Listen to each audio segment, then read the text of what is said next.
The room was freezing, the air thick with the feeling of something unnatural.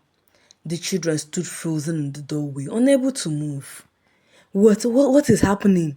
Kehinde stammered. Tayo whispered, "This is not right. Mama is upset. She's angry." Bode swallowed hard, his eyes filled with fear. "We've caused this. We've broken her spirits." Yemi, trembling, knelt beside the bed and whispered a prayer. But no matter what he said, the crying wouldn't stop. The air grew heavier and the sound of Mama Ronke's sobs filled every corner of the house, as if she was mourning not just her death, but the destruction her children had wrought. As the night wore on, the sobs gradually increased. The feeling of unease lingered. The family stood together, unsure of what to do next. They had lost their mother. They had lost their way. And now, they faced something even more terrifying. Her mourning, her pain. By dawn, word of the crying corpse had spread beyond the compound. The house was no longer just a mourning ground. It had become a mystery people whispered about. Neighbors gathered outside in small groups, murmuring tales of spiritual unrest. Some said Mama Ronke's soul had been disturbed. Others believed she had unfinished business with her children. When Pa Ezekiel, the eldest man in the clan, heard about the strange occurrence, he immediately summoned the family elders. He didn't need to ask twice. Everyone knew something was wrong. That afternoon, the children were called to the large parlor where the elders sat. Pa Ezekiel, Mama Duni, Uncle Ranti, and even Baba Fatai, who rarely left his house. The air was heavy with incense and old wisdom. Pa Ezekiel began, "We have come here today not just for the mourning, but for the truth. What happened last night is not ordinary. A dead mother should not cry." The room went silent. Mama Duni leaned forward. "Your mother, Ronke, was a good woman. She stood tall beside your father, even when many mocked her for raising spoiled children. She tried, but you all failed her." Bode lowered his head, unable to meet their eyes. "You fought like enemies over what you did not build," Uncle Ranti added. "Instead of preserving your father's name, you dragged it into the mud."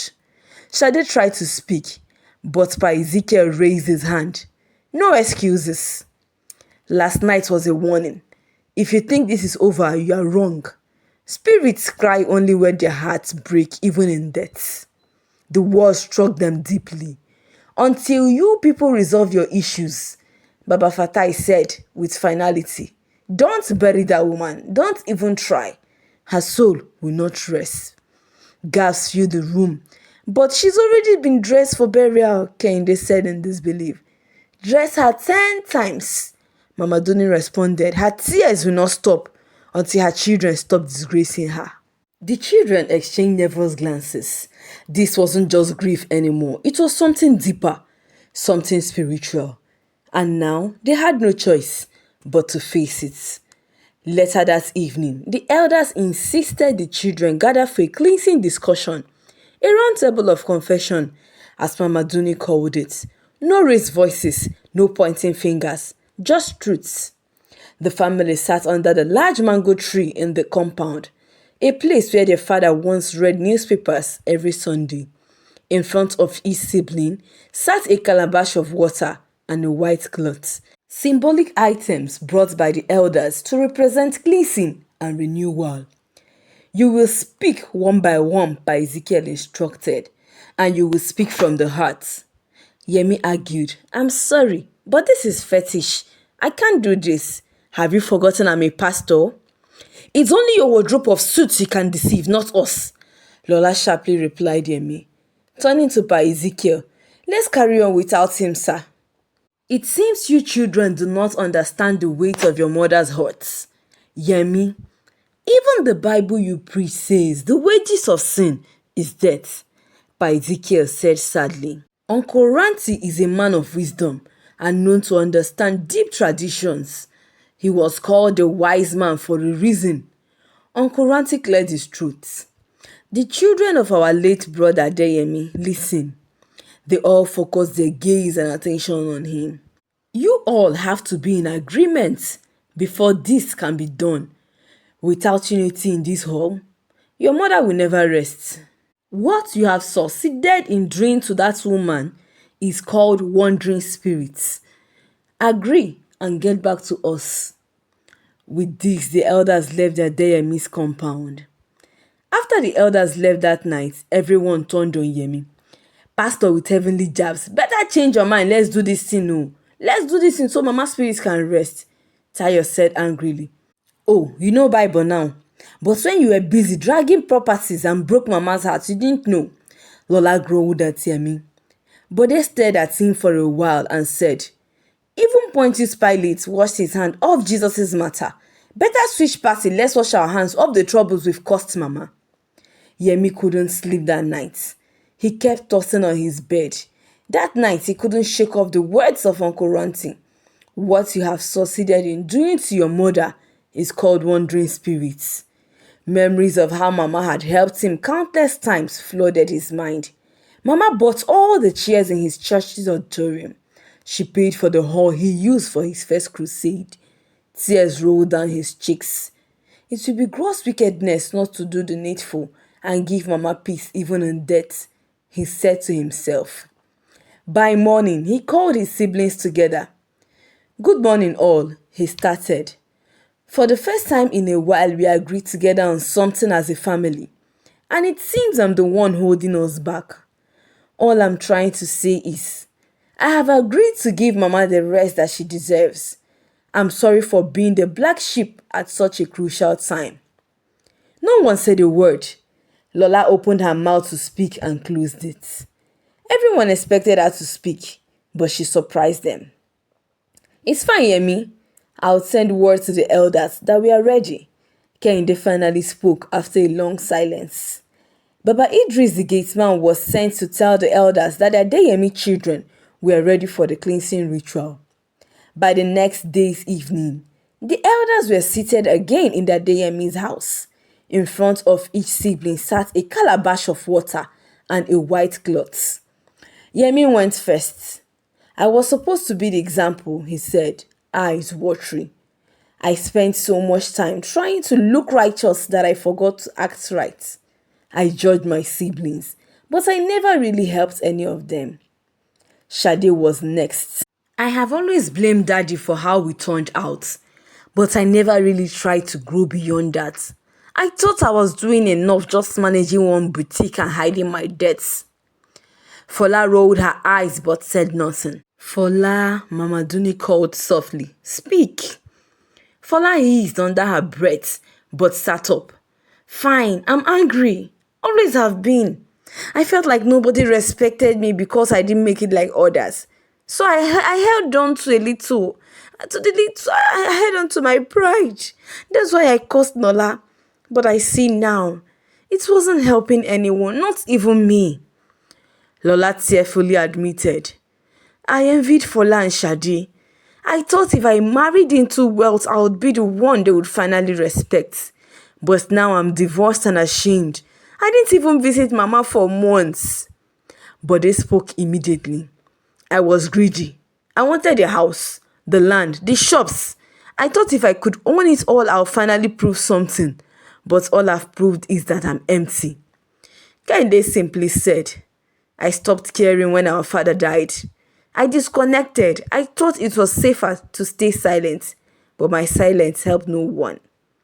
Sayo said painfully, "I felt I deserved it all. I worked hard, really hard. That's why I fought Bodi and never really respected Lola." A heavy stillness settled after the last voice faded. Then Paizike nodded. "Now go, each of you, wash your hands in the calabash. Wipe them with the cloth. Let the water take your bitterness. Let the cloth remind you that you can now start again." One by one, they obeyed silently.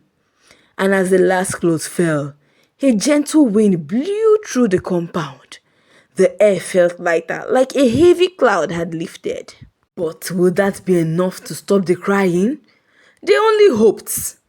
That night, Yemi sat at the edge of his bed staring at the framed photo of their mother taken during her 60th birthday. He muttered a prayer asking her for forgiveness, not just for himself, but for all of them. Meanwhile, Bode crept quietly into Mama Ronke's room. Her body lay on the same bed, dressed in her white iro and buba. He pulled up a chair and sat beside her. "Mommy," he whispered. "If you can hear me, we are trying. I swear we are trying. Please don't cry anymore, okay?" He stayed there till sleep overtook him. Shade wandered into the kitchen and found Lola there, sipping hot tea. For a second, the sisters looked at each other awkwardly. But then Shade sighed. "I liked your gele during Daddy's burial," Shade said. Lola blinked, surprised. You insulted it that day." Shade chuckled. "That was before I remembered how much Mama loved yellow. You look like her in that gele." Lola smiled, and for the first time, the sisters shared a peaceful moment. Kehinde and Fola stayed in the corridor, talking about their childhood. How Mama used to sneak them puff-puff after Daddy had scolded them. Tayo sat in his room, reminiscing on how Mama had always been there for him. That night, nobody fought, nobody argued. It was just quiet reflection, shared memories, and whispered prayers. And just before dawn, Bode, still in Mama's room, awoke to something he couldn't explain. The crying had stopped. Not a single sob, no echo, just calm. He stared at her face. Though still, it looked softer now, more peaceful. He ran to awake the others. They all gathered around her again, and even the elders who had come early to check on the family noticed the change. "The tears are gone," Mama Duni said in awe. "She's at peace now." It wasn't over, but it was the beginning of something. With the house calm and Mama Ronke's tears dried, the finally felt to give her the farewell she deserved. Fola took charge of the decorations. Shade and Lola handled the catering surprisingly cooperative. Bode and Yemi oversaw the logistics, while Kehinde managed the guest list and printed the programs. Tayo was in charge of the house guests and killing of cows. For once, their efforts didn't clash. The burial service was held at the family church. When it was time to speak, each child took the podium. Yemi shared how she prayed for them all daily. Fola confessed how Mama once paid her shop rent secretly when she almost lost her shop. Shade told a funny story about Mama's fierce scolding when she lied about her jam score. Lola, between sobs, recalled how Mama had comforted her after she had a miscarriage and fell into depression. Tayo recalled how Mama always encouraged him and learned how to use social media just to like his videos. Kehinde and Bode spoke last, and as Bode struggled with his words, tears rolled down his cheeks. We lost her long before we realized what we had, but today we lay her to rest with peace in our hearts. The audience went silent. Many moved to tears. People wondered if this unity would last, as their father's property was yet to be shared amongst the children. A few days later, the family lawyer, Barrister Ojo, arrived at the compound with a briefcase and a weary smile. They all gathered in the sitting room, the same room where heated arguments once echoed. But today everyone sat quietly, hands folded, hearts open. "I've been instructed," Barrister Ojo began, "to read the will of late Mrs. Ronke Adeyemi, your mother." Mrs. Ronke Adeyemi made a few personal amendments before her passing, and she asked that they be respected. He unlocked his briefcase, pulled out a neatly bound document, and adjusted his glasses. "The house in Surulere goes to Yemi, but he is not permitted to sell it. It must remain in the family to be used for gatherings and emergencies." Yemi nodded slowly. "I understand." The two shops at Alade Market will be jointly managed by Fola and Lola. A small capital will be raised from the estate to help revive them. Fola blinked, surprised. "Both of us?" Lola smiled faintly. "I guess we'll have to tag along now." "Exactly," Barrister Joe replied with a chuckle. The farmland in Ijebu is left in the care of Bode and Kehinde, with instructions to convert it into a family retreat center if possible. Your father believed it could become a place of rest and learning for future generations. Bode turned to Kehinde. You in? Kehinde nodded. I'm in. Tie your guest the shop in Ibadan. He nodded. Shade was silent, waiting. For Shade, the lawyer continued. Your mother left a sealed letter.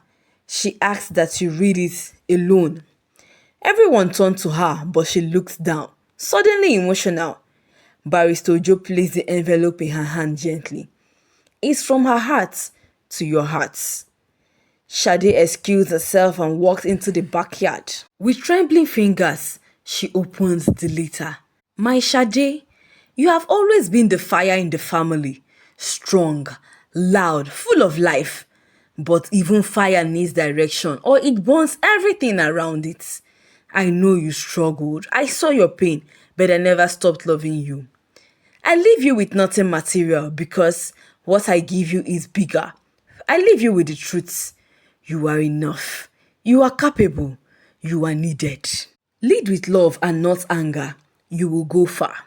All my golden jewelries belongs to you now, Mama. Shade clutched the letter to her chest, tears streaming silently. It was the whisper she had waited for her whole life. And it had come just in time.